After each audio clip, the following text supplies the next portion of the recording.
Nowadays, when there is an accident on the road or anywhere in our society, people gather. People gather for various reasons. Nowadays, some of them gather to take selfies, and it happens in India. Some of them gather to watch just out of curiosity.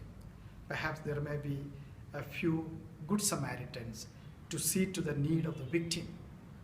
Something similar happens on the Good Friday. Under the cross, there were different categories of people for different motives and different purposes.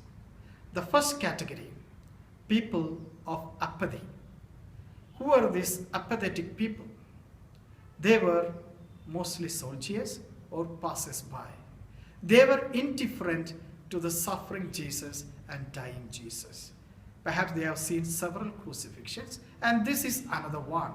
There were people with apathy, indifference. Group number 2, people with sympathy. Who are these sympathetic people? They felt the suffering of Jesus. They wept for Jesus.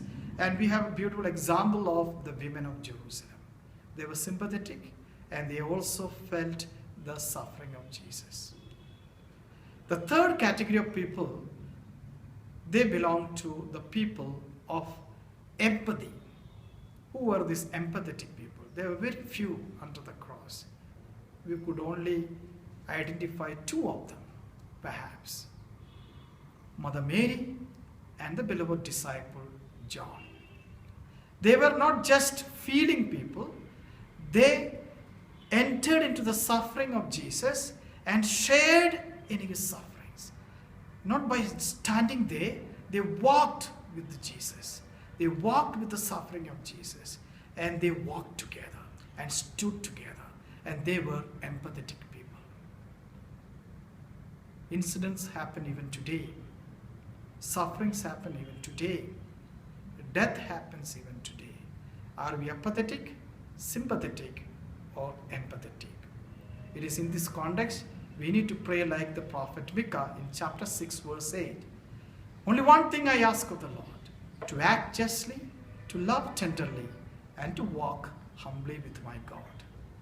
To act justly, to love tenderly, and to walk humbly with my God.